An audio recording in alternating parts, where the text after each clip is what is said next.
बंजारा जाति का इतिहास भारत की सबसे सभ्य और प्राचीन संस्कृति सिंधु संस्कृति को माना गया है।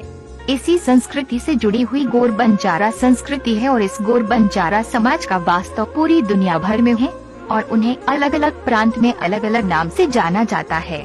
जैसे महाराष्ट्र में बंजारा, कर्नाटक में लमाणी, आंध्र में लंबाडा, पंजाब में बाजीगर, उत्तर प्रदेश में नायक समाज और बाहरी दुनिया में रानी नाम से जाने जाते हैं।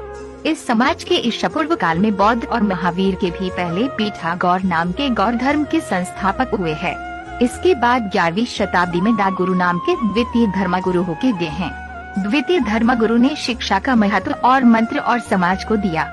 वो मंत्र गोर बोली में शिकत शिकावत शिके राज धड़ावच शिके जेरी साज पोलई ज्ञान पोलई। इसका मतलब जो समाज शिक्षा प्राप्त करके अपने समाज को शिक्षित करता है वही समाज राज वैभव प्राप्त कर सकता है। इसका उदा पीठागौर ने चंद्रगुप्त मौर्य, हर्षवर्धन जैसे महान विराट राजा को जन्म दिया।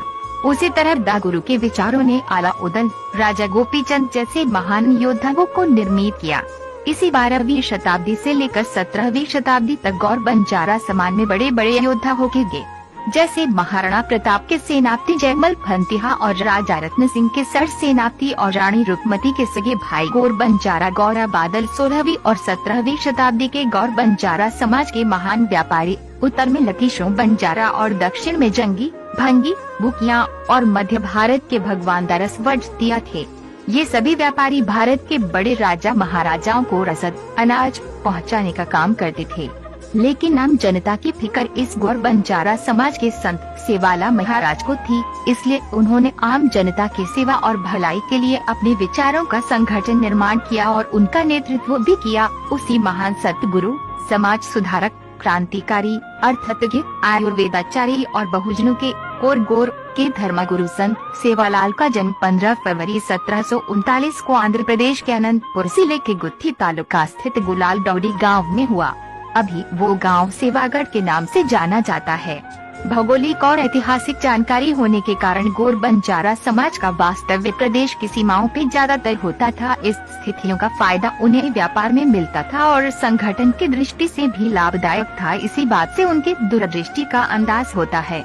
सेवालाल के पिताजी रामजी नायक के सुपुत्र भीमा नायक बहुत बड़े व्यापारी थे। उन्हें लगभग भारतीय सभी भाषाओं का ज्ञान था। उनकी कुल संपत्ति में 4000 से 5000 तक गाय और बैलों का समावेश था, जिसका उपयोग अनाज की यातायात के लिए किया जाता था और वो 52 तांडों के गांव के नायक थे। उन्हें नायकड्डा कहा जाता था। एक गांव का नायक और 52 गांव के नायकड्डा। एक गांव तांडे की आबादी लगभग 500 के आसपास होती थी। हर तांडे के लिए एक पुरुष और एक स्त्री गोधर्म प्रचारक के रूप में काम करते थे। उन्हें 52 भेड़ू पुरुष और 64 जोगणी स्त्री कहते थे।